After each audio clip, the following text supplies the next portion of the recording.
Thank you, Bob, and absolutely proud and delighted to be sponsoring this particular event and also to be here.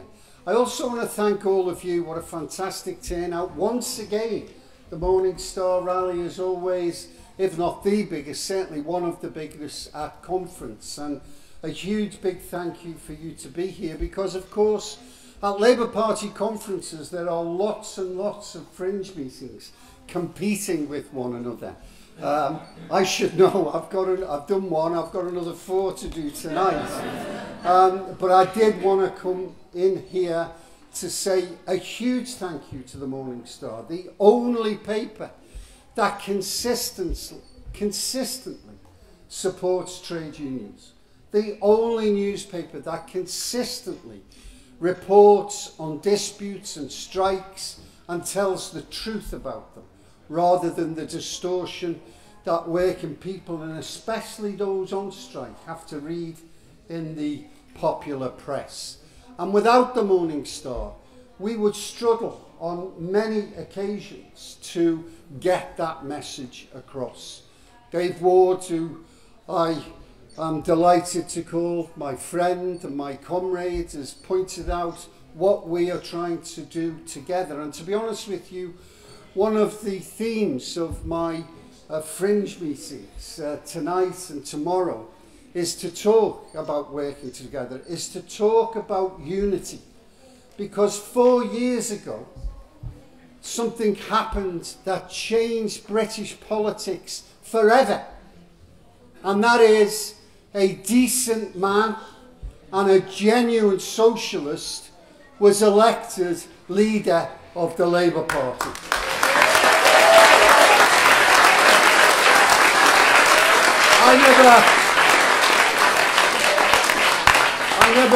I never thought it would happen in my lifetime.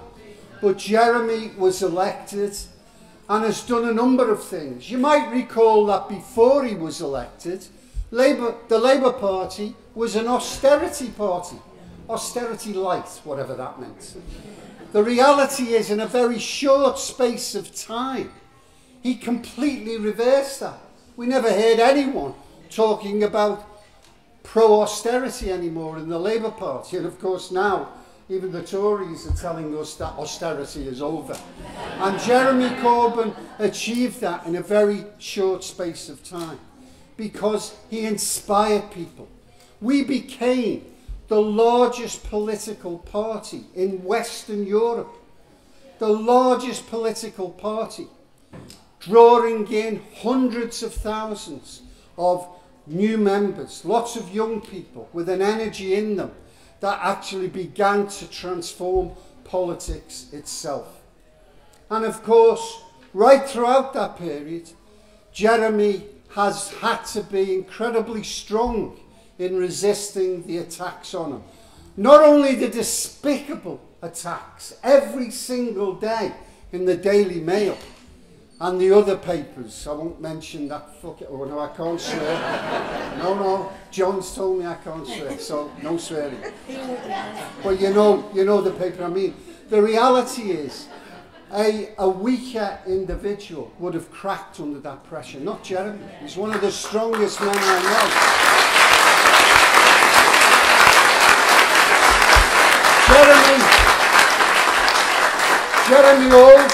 Jeremy also had to put up with the attacks from within our own movement. The grandees who were about to tell us that Corbyn was a waste of time and couldn't do anything. The PLP, the most right-wing PLP we'd had for a long time, moving votes of no confidence against him, which spawned another leadership election. Well, weren't they sorry about that? And Jeremy, despite all of that, took us within a whisker of power when the general election came just 2 years ago. 2 years ago.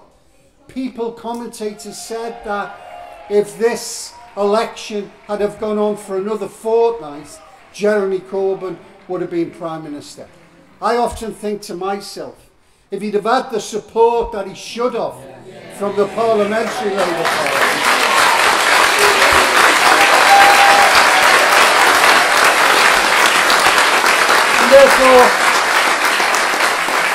And therefore, comrades, my central theme tonight when I go round the fringes is that we have to support our leader, in particular on the issue of Brexit. Brexit is one issue.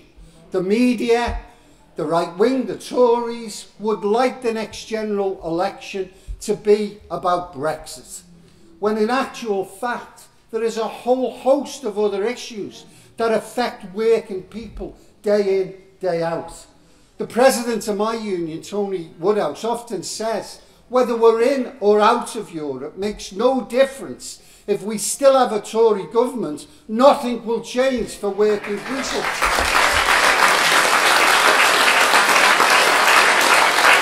But the media are desperately hoping that there will be divisions in this conference. And we have a duty to work to stop that. You'll all know that the NEC has floated a draft NEC statement on Brexit. That's a statement that Jeremy Corbyn once supported, and my union, and I hope all unions will be supporting that. We'll be saying to those who have strong feelings about Remain or Leave that they should rally behind what Corbyn is looking for, so that we can go out on a united basis to the electorate. For 2 years, we've had a horrible, toxic debate that has split the nation, that has polarised people, that has driven wedges to people. And it is being tried over and over again within our own movement. In this room now, there will be Remainers and there will be Leavers. But we should not allow that to define us or divide us. We are defined as socialists and trade unionists.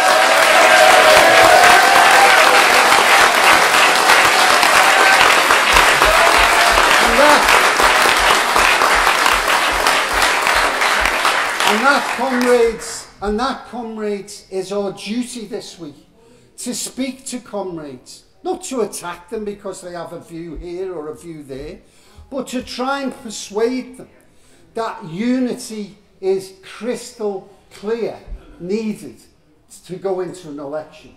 We need unity behind our leader. I hope Tom Watson's listening, because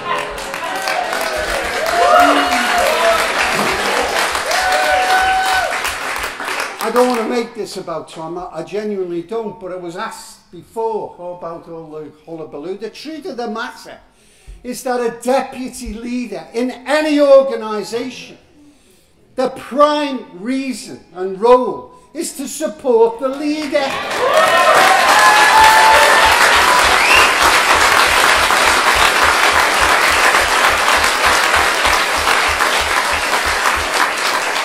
And if there has been a shot across his bows, I hope he listens, because the one thing that unites all of us is the desperate wish for a transformative Labour government. A Labour government that can talk about investing in our communities. A Labour government that can talk about investing in our manufacturing base to generate sustainable growth in our economy so that we can have good and better public services. A transformative government that will eliminate the evil of zero-hour contracts and casualisation that I grew up with on the Liverpool docks when I was young. A transformative government that will invest in housing so that we can house people and give a future to our kids. A transformative government that will protect our National Health Service that is so dear to the British people. That's the message that we need to take out there, comrades. And the one person that can take us there is Jeremy. His position, again, the media trying to ridicule his position of neutrality. Oh, sitting on the fence. No, he's not. He's effectively saying that he is on the side of the nation, not on this side or that side, but a statesman-like approach to say he will unite our country. Because here's a fact: whether we stay in or leave the European Union, if this nation of ours is still broken, then it will be our people, our class, who will suffer the most. And it is only Corbyn offers a way forward. Loudmouth Boris with his Brexit deals, dismissing one half of the nation.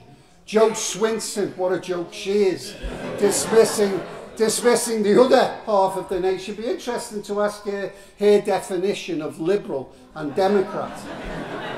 Of course, the truth is, these people foster division. Trade unions have always been about unity, solidarity, seeking that one way to come together. And it is only Labour who puts forward now the values of bringing our nation together. I am convinced that if we can leave this conference as a united force, I welcome that general election whenever it comes.